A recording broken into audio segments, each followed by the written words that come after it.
Ginger is guilty of child abuse.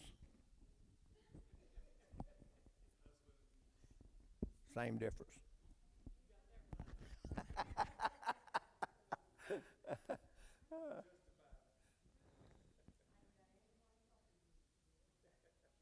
But you know what? She was outside, and she didn't hear me when I hollered for her. She didn't hear me. Molly, that little hot dog, and the collie, they went there and went in the room where Brittany was and went and got Brittany. The dog went there and got her. Now, if it'd been a bad boy, he'd just come over there and bit me.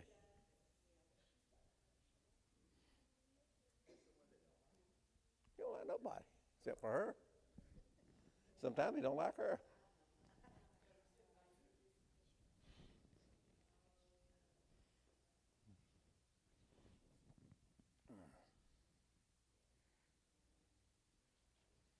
Did they say Jimmy? Didn't they say their name's Frazier? Frazier. I think so. I don't remember them.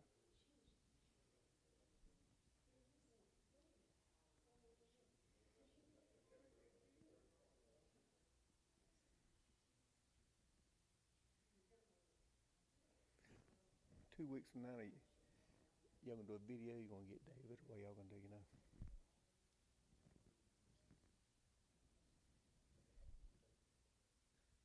I don't know why not.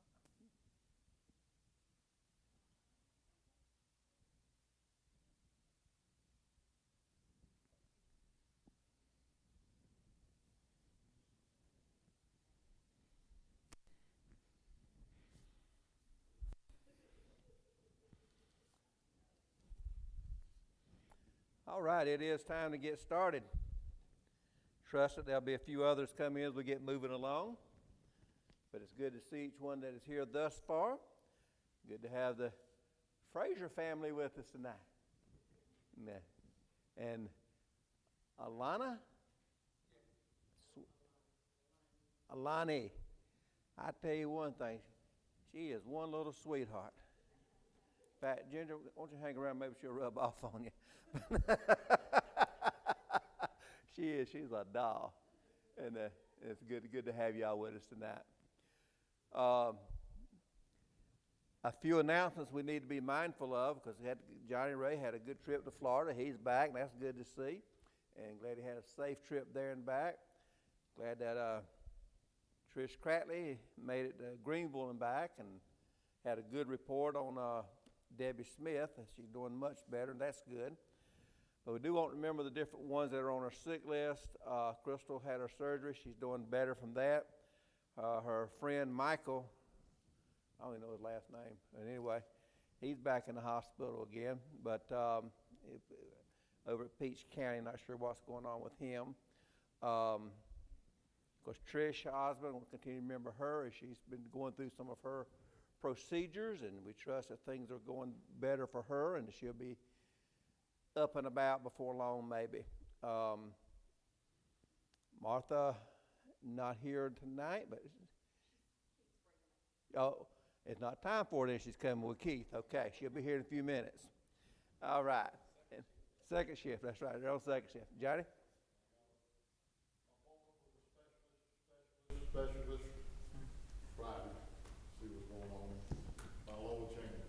All right, maybe that'll be some good news, and they get you some good results from that. So let's hope that goes well. But that's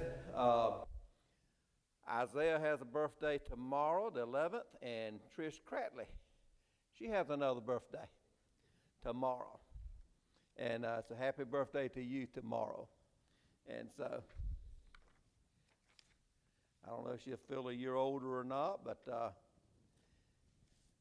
somebody you have a birthday, would you feel a year older? No, I just feel a day older. Jimmy, what song you got picked out? 242. 242.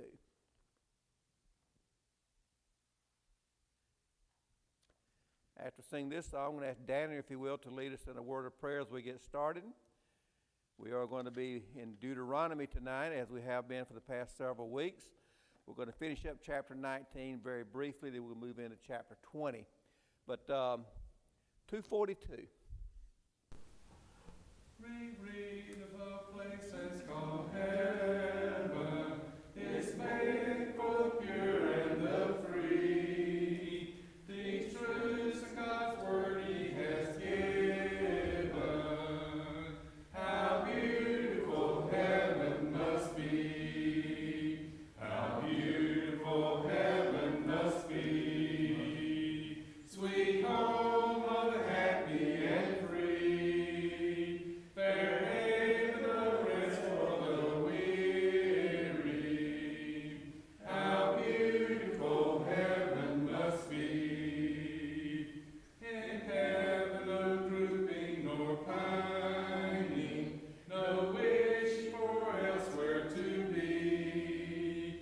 God's light is forever there shining. How beautiful heaven must be. How beautiful heaven must be. Sweet home of the happy and free. Fair haven of rest for the weary. How beautiful heaven must be. Pure waters of life there are flowing, and all who will drink may be freed. Rare jewels of splendor are glowing. How beautiful heaven must be. How beautiful heaven must be. Sweet home of the happy and free. Fair haven of rest for the weary. How beautiful heaven must be. Amen. Very good. Dan?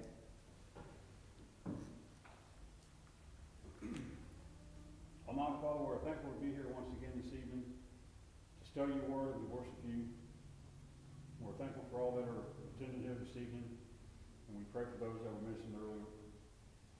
May you please be with us throughout this worship service, this study hour. May this word that we are about to study be helpful to us and according to your word, and make us a better Christian in your sight. In Christ's name we pray. Amen. Amen. Thank you. We are in the book of Deuteronomy. We've been doing a survey of the Pentateuch, and we are in chapter 19 of Deuteronomy. We're going to finish that up briefly and then move into chapter 20. We talked last week about the cities of refuge, and what was the purpose? Do you remember what the purpose of the cities of refuge were?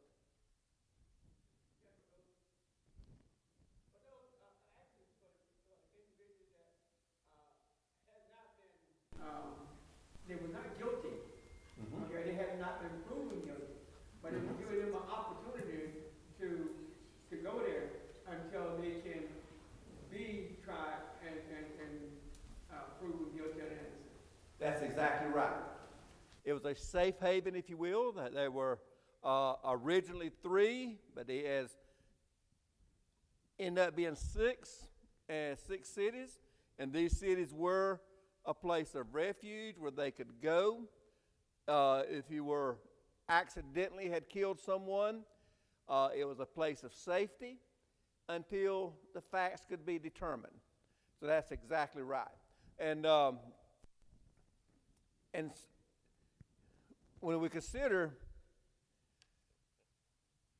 how did they determine the facts, the guilt or the innocence of an individual? How was that determined? Witnesses. That's the key word right there, witnesses. You know,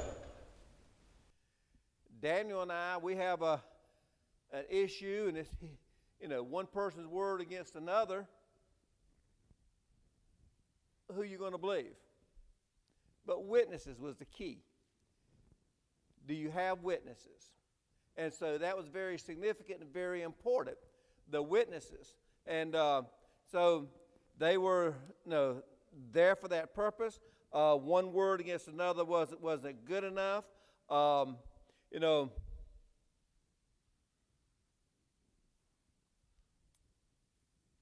What is the significance?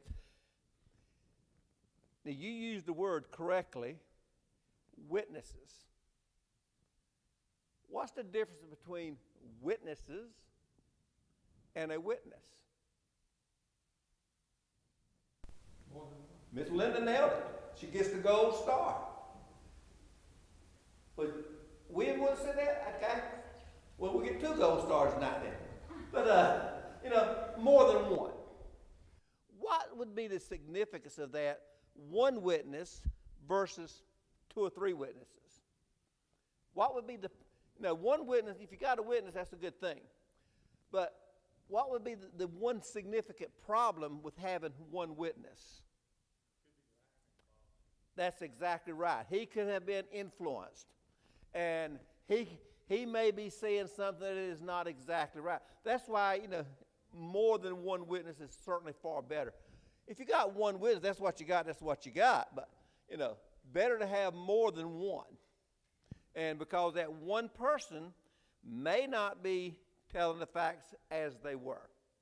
So that's a very valid point and a very good point.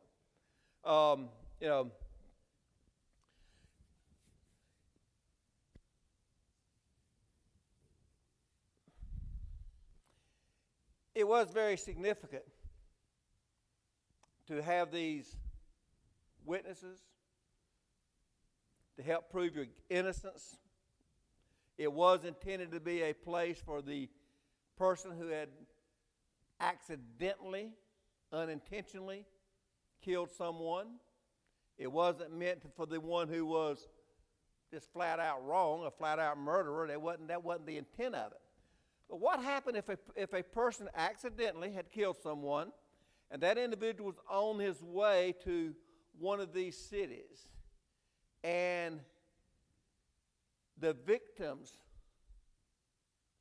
family were to find him? What could that family do to that individual? They had a right to kill him. That's exactly right. So the cities of refuge were indeed very significant. They were very important, and they had a proper place here. But one of the things that Moses is emphasizing here in chapter 19 is the fact that evil was to be put away from among them.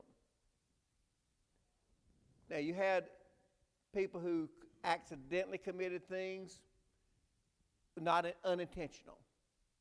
And there was provision. Again, there's provision there. God is providing an opportunity for these folks, a way for them to prove their innocence. And, so that's significant. And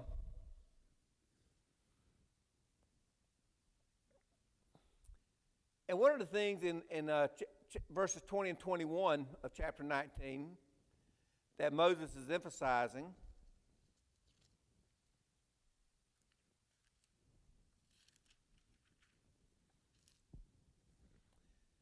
and those which remain shall hear and fear and shall henceforth commit no more any such evil among you.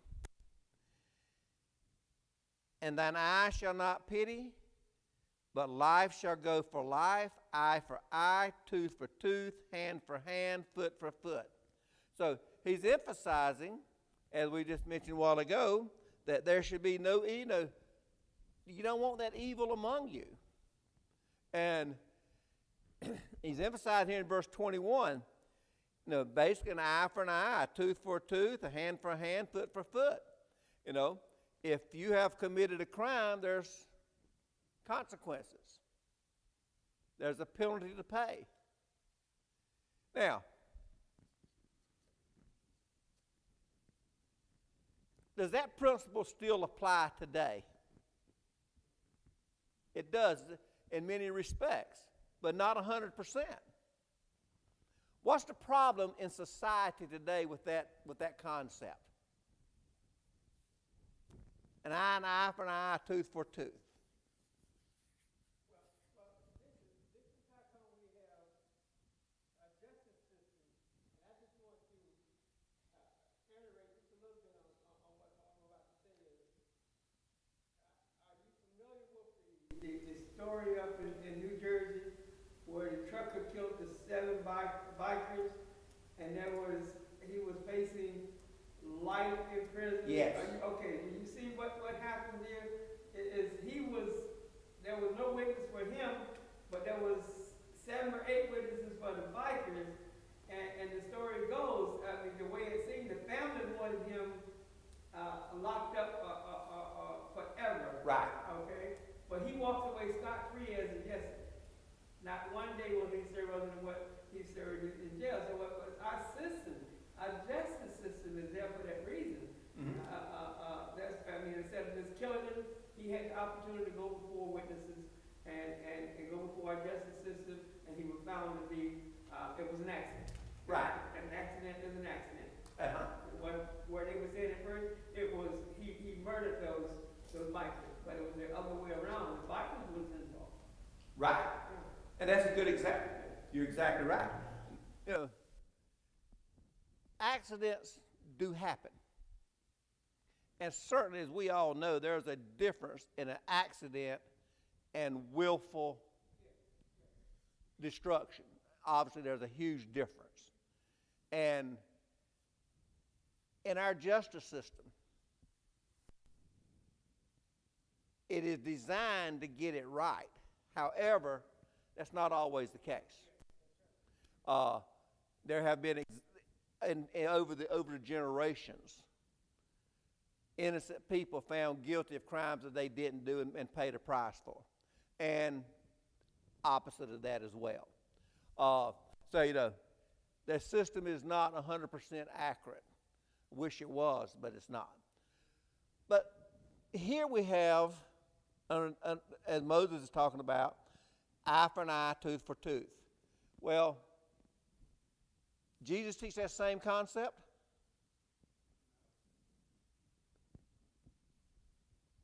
What is the concept, if you will, or the principle involved in the New Testament regarding an eye for an eye or tooth for tooth? You're exactly right when you said no. If we look at Matthew 5, verse 38,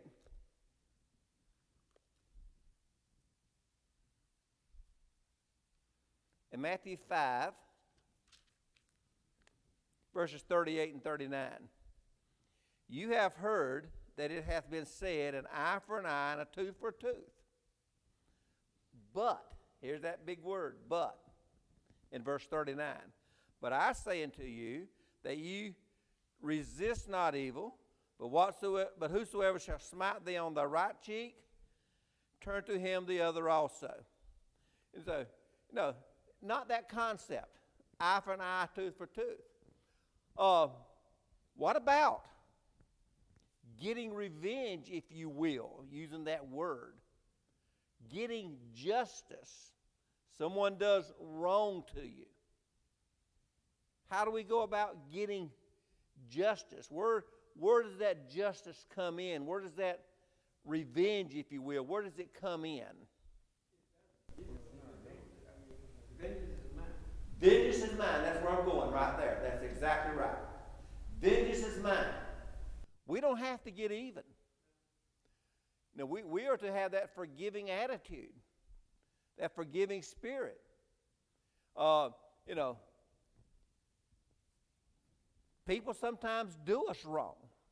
It's probably happened to all of us at one time or another. Forgive the person who has done wrong to us and move on. Vengeance is mine, says the Lord. Let God handle it. We don't have to get even. So anyway, that kind of brings us up to chapter 20. And as we get to chapter 20 is basically going to be dealing with instructions for the day of battle.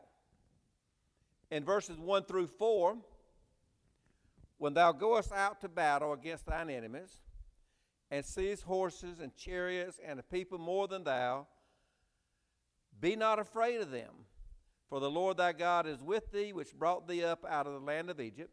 And it shall be, when ye are come nigh unto the battle, that the priest shall approach and speak unto the people, and shall say unto them, Hear, O Israel, ye approach this day unto battle against your enemies.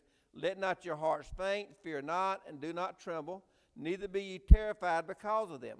For the Lord your God is he that goeth with you, to fight for you against your enemies, to save you.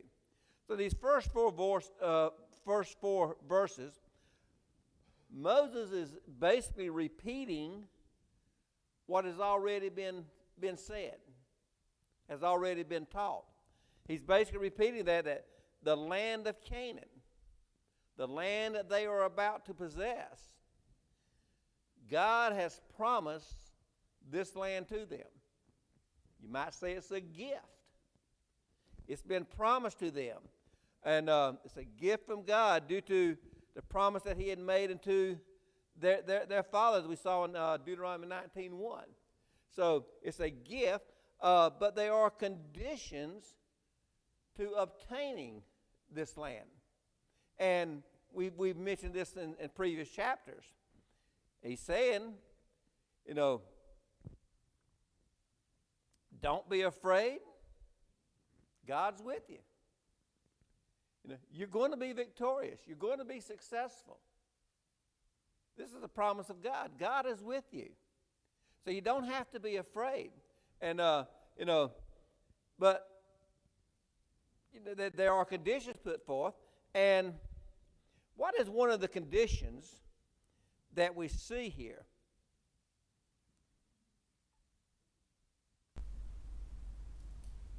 Let me find what I'm looking at right here.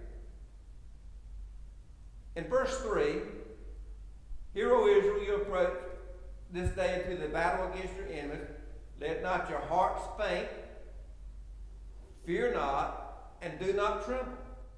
And don't be terrified. What is he actually saying to these folks as they approach this battle, as they approach their enemy? What is he? He's telling them, don't be afraid. You don't have to be fearful. I'm going to be with you. God's going to be with you. Faith.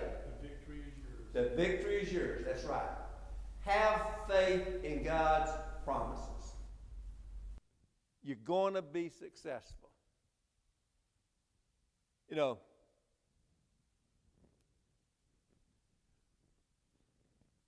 What might our reaction be if we go up against an enemy, if you will, that is superior to us, has more weaponry, looks like a lost cause? But God has said, victory's yours. Don't fear. Have enough faith, enough trust in God to believe that God is going to deliver you, and you will be victorious. So he's telling them to, be ready and be prepared. And he talks about the priest and so forth. In verse 2, that the priest shall approach and speak unto the people.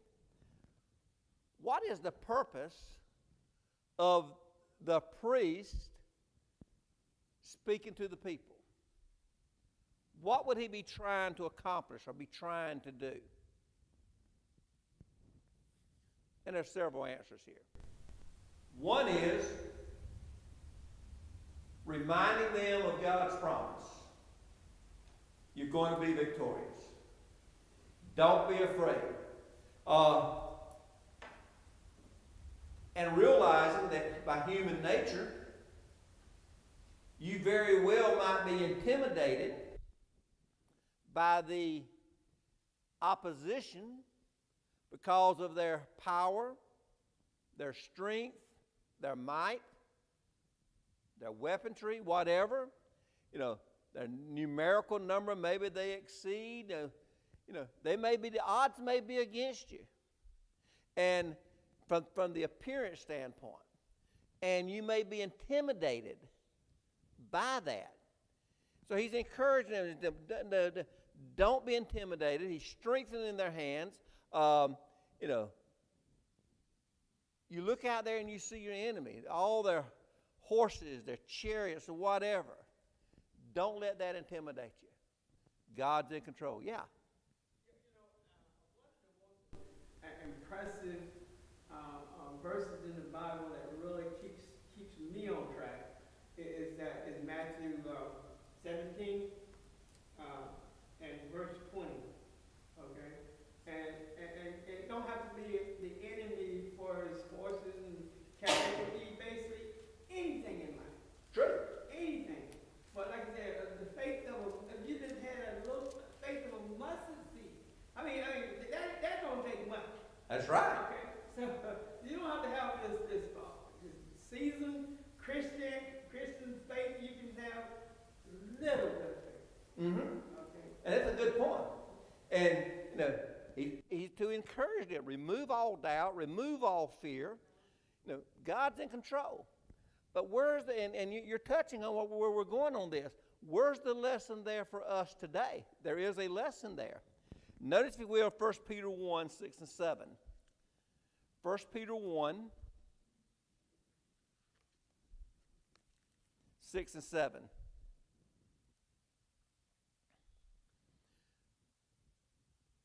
Wherein you greatly rejoice, though now for a season, if need be, ye are in heaviness through manifold temptations, that the trial of your faith, being much more precious than of gold that perish, though it be tried with fire, might be found unto praise and honor and glory at the appearing of Jesus Christ, whom having not seen ye love, and whom though now you see him not, yet believing, yet rejoicing with joy unspeakable and full of glory. Same concept here. Have the faith that God's going to pull you through. God's in control. Sometimes we find ourselves in a difficult situation. Well, what am I going to do? How am I going to handle this? No. Take it to God. Pray about the situation. Have faith that God's going to deliver, that God is going to bring us through. If as Christians, faithful children of God, for whatever the reason may be, in a difficult situation, we don't survive that situation, what's the result? For a faithful child of God, you still gain the victory. That's exactly right. Eternal victory. That's it. That's right. So don't be afraid. But always do that which is right. And that's part of what they're emphasizing in the book of Deuteronomy. Whatever the circumstances may be, whatever the challenges may be, and it's going to be a battle, it's not going to be easy. You do that which is right. That same principle applies today. Do that which is right. May not be popular, but it's right. And so he's emphasizing, do that. God has assured you and I as Christians of that salvation will come to those who endure the trials of the wicked, and certainly they're out there. We endure, we're going to be victorious. We're going to be successful. Not always easy, is it? Remain faithful. Remain faithful. Now,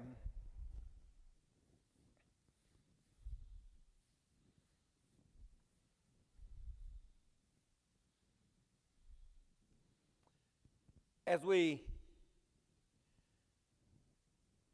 consider these verses in chapter 20, notice what he says in verses 5 through 8.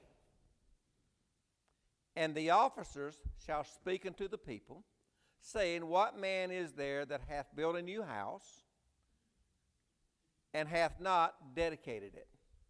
Let him go and return to his house, lest he die in the battle, and another man dedicate it. And what man is he that hath planted a vineyard, and hath not eaten of it? Let him also go and return into his house, lest he die in the battle, and another man eat it.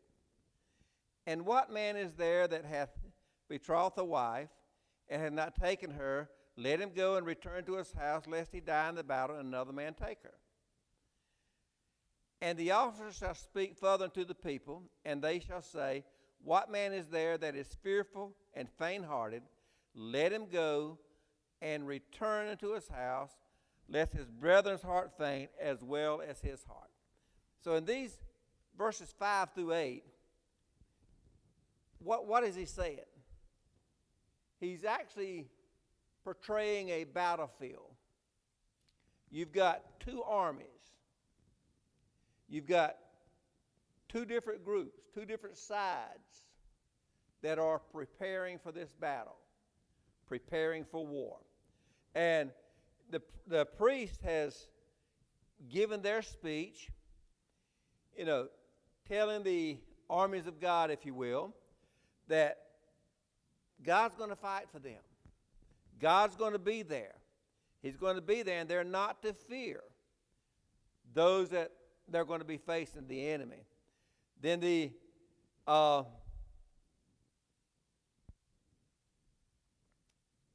letting them know. And he gives several scenarios here. Talks about, the one that's built a house, the one that's planted a vineyard, the one who has a wife. Go back to your vineyard. Go back to your wife. Go back to your house. Why is he saying that in these verses? What's the point that he's trying to get across here? I think he's probably saying, I really don't need all these people to do this. We're going to win the victory. You've already got plans. You got a house that you just built. You got a vineyard you just planted. You got a lady that you just got engaged to. Go on back home and take care of them. That's exactly right. God's in control. The stage has been set. You're going to be victorious. Go now. Take care of whatever it is you need to take care of. Your house, your vineyard, your wife, whatever. That's certainly a large part of it. But what else? What happens in battle? If you're in a war, on both sides, what are some things, what's one thing that happens on both sides? People what? Die. You have death. There is a possibility that you could lose your life. Go back to your family. Go back to take care of what you need to take care of. There'll be battles later. God's in control. You're going to be victorious. There'll be battles later. So go back, take care of whatever needs to be taken care of. God's in control. And you're going to be victorious. Now, it's always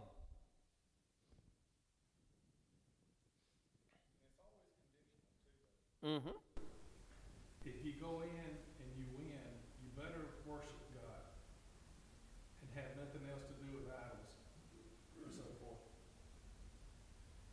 yeah, exactly right. Well,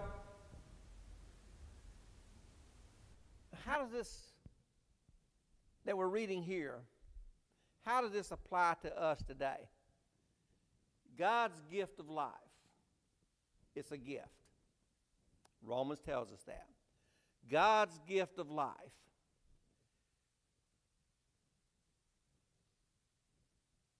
it's gained not by the cares of the world,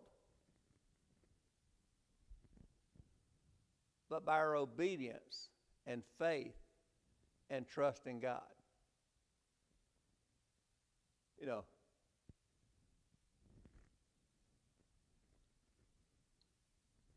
there have been a lot of people over the years in various situations that have left all their possessions, their families, to enter into a battle. Many times, not because they were drafted, but many times because of their dedication to whatever that cause was. There are those today in the Lord's army who sometimes make great sacrifices in order to be of service. Don't be concerned with the world. Be concerned with what's right. Be concerned with serving God. Have that proper approach, a proper attitude in our service to God. The victory is ours. God has given us the same promise that is given to them. The victory is yours. But there's that word. Jimmy used it a while ago. Conditional. What's the conditions of you and I in our battle against Satan and his army? What is the conditions for you and I to gain that victory? Be thou faithful to death, Revelation 2:10, that's exactly right. Be faithful. Be faithful. That takes commitment. That takes dedication. Oftentimes it takes courage. Be faithful. Realize what is before us. Realize what we have to look forward to. And so, so Moses gives the battle instructions. You got this battle coming up. You're going to be victorious, but he's given the instructions. Now,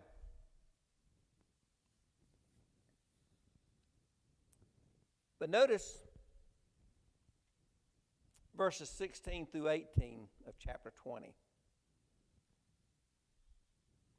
But of the cities of these people, which the Lord thy God doth give thee for an inheritance, thou shalt save alive nothing that breathes, but thou shalt utterly destroy them, namely the Hittites, the Amorites, the Canaanites, the Perizzites, the Hivites, the Jebusites, as the Lord thy God hath commanded thee, that they teach you not to do after all their abominations, which they have done unto their gods, little g, so ye sin against the Lord your God. So, he's teaching them here. He's telling them that, so here are some strong words, very powerful words, strong words being sent out. Utterly destroy the enemy. Utterly. Leave no life. Now, you're outnumbered. Sounds like a great challenge, but God has promised the victory. Utterly destroy. Leave no life there. And so, he's given these instructions. Save alive nothing. Utterly destroy it. Why? And the text tells us. They worship the idols. They are to be utterly destroyed They worship the idols, but there's another reason here. Corruption and influence, that's exactly right. You see them doing these things, that's worshiping these idols, these false gods, their influence on you, the corruption. If you're not very careful, it will influence you as well. You know, that happens today.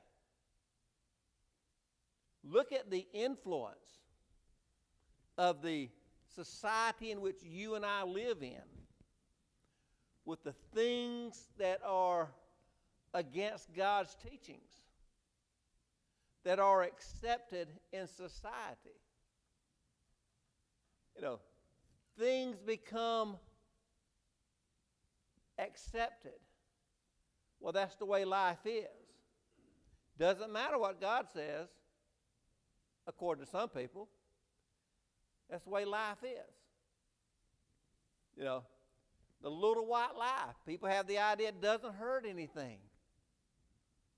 It's okay.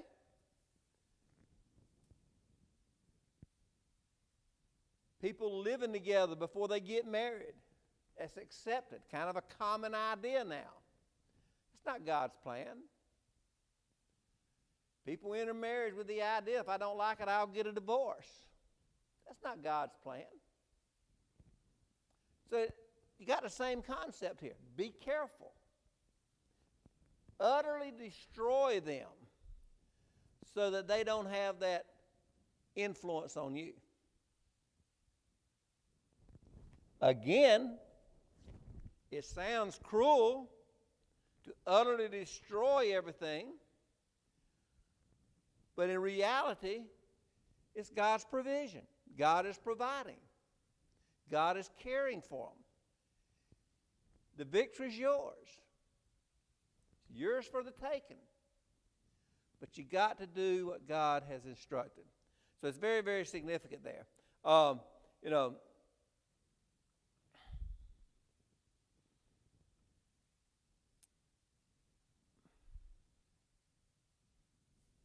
what is the, as we go through life,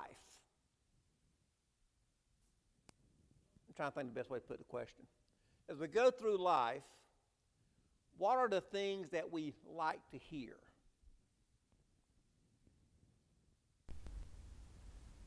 And I really don't have to put the question the other way. What's that? Compliments. Compliments, yeah. Approval. Whatever you may do, whatever I may do, even if it's right or if it's wrong, the approval of others. You know, I may be guilty of something. And, oh, that's not a big deal. It's okay. Don't worry about it. Kind of, no problem. Everything's good. That is false assurance. But no, that's human nature. Justification for whatever it is that we do. That's exactly right. That's the same concept. Which one of y'all thought of that? You've done good. No, really. And I'm glad you brought that up, but you're exactly right. You know, put our trust in God, not in man. You know, the sign out there, that's a great teacher. That sign is very beneficial. And we get a lot of comments on that sign too, so that's a good job on that. But, you know, put our trust in God, not in man. You know, how important, you know, like Keith said a while ago, we like compliments. People like compliments, and that's true. But in the overall scheme of things, how important are the compliments if it violates God's commands? Not doing you a whole lot of good, is it? May build your ego up, but you know that's not the answer. We need to make sure that whatever we're doing, that we're serving God to the very best of our ability. And that takes effort to do that, of course. Now, so be sure that we're doing the very best that we can. Then he says in 19 and 20, when thou besiegest a city a long time and making war against it to take it, thou shalt not destroy the trees thereof by forcing an axe against them, for thou mayest eat of them. And thou shalt not cut down for the tree of the field of man's life to employ them in the siege. Only the trees which thou knowest that they be not trees for meat, thou shalt destroy and cut them down, and thou shalt build bulwarks against the city that maketh war with thee until it be subdued. So even here in verses 19 and 20, even to the point of the trees. No, you're in a battle. What regard would we generally give toward the trees? Here's God's provision. Using the trees as a means of provision. Some of these trees you can eat of. Here's a source of food. And those that you can't eat of, they're still able to use them. So, again, very specific instructions. God is specific in how to do things. God is providing. So, chapter 20 has a lot to say about taking over, being victorious as you enter this battle. This is how you do it, and this is the things you stay away from. And that's significant. And God is specific to us. For us to be victorious and receiving that crown of life that we're searching for, we've got to do it on God's terms. God is very specific in what we are and are not to do. So we need to be careful that we do things that God's way. So the fruit trees that produced food, whatever the different types of food may have been, those were to be preserved and used for that purpose. But the others could be used for your protection in the battle. No.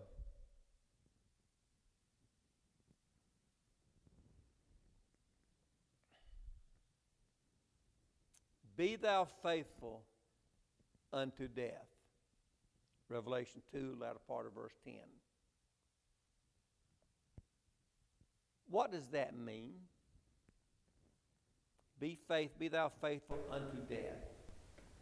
What does that verse mean? Don't give up. And that's exactly right. Don't give up. It's a lifetime commitment. Be faithful unto death. Does that mean until you die? It does. But does it mean something else? Be thou faithful unto death, even if it means your death. That's right. Even if it means your death. You know, that's a tall challenge. Be faithful unto death. Don't give up. You're exactly right. Don't give up. Your life as a Christian, when you make that commitment, you obey the gospel, you are making a lifetime commitment. Be faithful for as long as you live. Even if it means your death, don't give up. Because you're going to be victorious if you do that. But that little word if is such a powerful word. If. You know, we often talk about words that have great meaning and are powerful. That little two-letter word, if, is one of the most powerful words I've ever heard. carries such great meaning to it. What is our attitude toward God? What is our attitude toward our being obedient and serving God? Do we realize the magnitude of it? Do we take that challenge seriously? Or do we haphazardly, if you will, go through our life as a Christian? You know, more to serving God than simply attending services at service times. It's a way of life, and we understand that. All right, next week we will start with chapter 21. Any thoughts or comments as we conclude here? Good discussion. As we mentioned, the book of Deuteronomy has so much in it. It's a powerful book, and so much in it that certainly applies to us today as well as it did to them back then. Some great lessons there for us. All right. Jimmy, what song you got picked out? 31.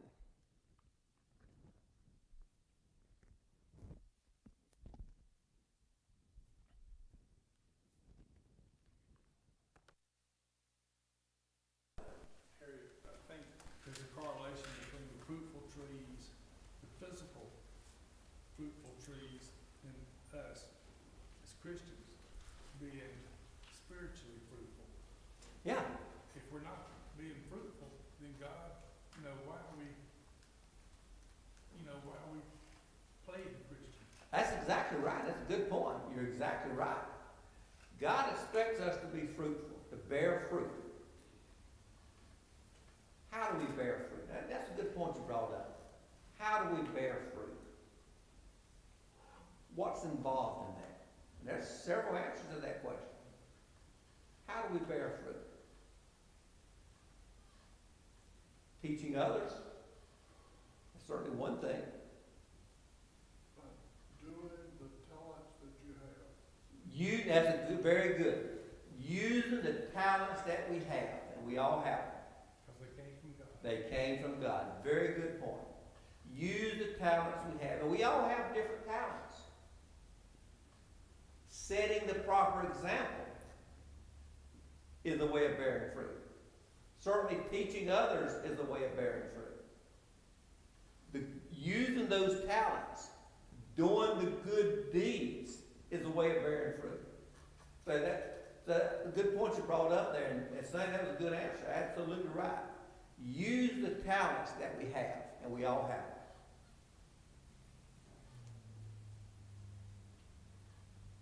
Thought the person might say something. Give this my bad ear. Number 31 has been selected. This song we sometimes sing, Almost Persuaded, then it ends up with Almost But Lost.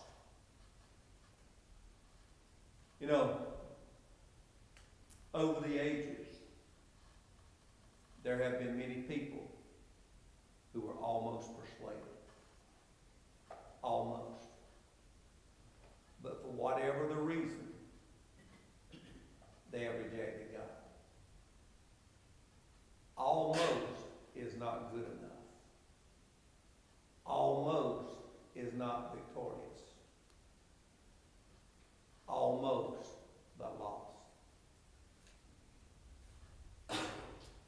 It's important that we obey the gospel, that we become a Christian. There is no other way. That once we become a faithful child of God, our sins are washed away. Remain faithful. Live that Christian life to the very best of our ability. Yes, Romans teaches all have sinned and come short of the glory of God. Repent of whatever sin may enter our life. Ask God's forgiveness. That's one of the beauties of a Christian. We have that avenue of prayer available. So tonight, are you a Christian? If not, why not make the greatest decision you can ever make? To obey your Lord. As a child of God, if we've not been faithful in our life, let's repent of whatever sin may be there. Ask God's forgiveness. Put it behind us and move forward. as Jimmy leads us in 31. Almost persuaded now to believe, almost persuaded Christ to receive. Seems now some soul to say, go Spirit, go thy way. Some more convenient day, on thee I'll call. Almost persuaded, harvest is past. Almost persuaded, doom comes at last. Almost cannot avail, almost is but to fail. Sad, sad, that bitter wail, almost but lost. One announcement I meant to mention in the beginning and failed to do so is the congregation in Dublin, they will be starting their meeting this coming Sunday, and it'll be Sunday through Wednesday with Jerry Martin. So if you have the opportunity next week to go over there, I'm sure they'll appreciate their support, and it's good to support the various congregations in their works as well. So let's take advantage of that opportunity if we can. And also remember Steve and Susan Waller at Hartley Bridge. Both of them have tested positive again for COVID. It's the second time they've had it. Hopefully it won't be as severe as it was the last time on them, because it was very, very serious last time. So and I think it is much milder from if I'm reading it right, but it looks to me like it may be milder, which is a good thing. So remember them and others that are sick at this time. Yeah, Jimmy? We're in the process of getting the parking lot asphalted and restriped and everything, and find out what the price is, and a donation has been made to cover.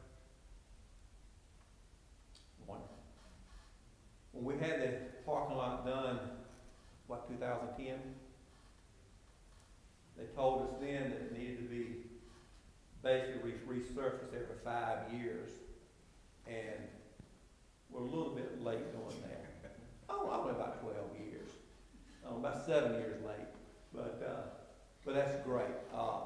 That's a good, that was a good move when we did the parking lot, and it does need to be maintained. If you don't want to be digging it all up, starting all over again. Don't want to do Trees that. in the middle of the parking lot. Yeah, but that's great, and appreciate the fact that whoever made that donation, they're grateful for that, and know that the donation is certainly going for a good cause and good work. All right, any other announcements this time? If not, Brother Anthony, lead us, Mr. Prayer, please. Let us pray. Most kind Heavenly Father, we thank you for this time we had to come out and study our word. And Father, we thank you for the lessons that the Bible teaches us. And we just not study them, but we add them to our everyday lives and follow those examples. And Father, we thank you for the visitors that we have this evening. We ask that something that we have said might prick their heart, that they might want to visit us once again, or they might want to obey the gospel. And Father, we thank you for this congregation and this community. We ask you to continue to be a bright side and light to everyone around us, and that we continue to have the zeal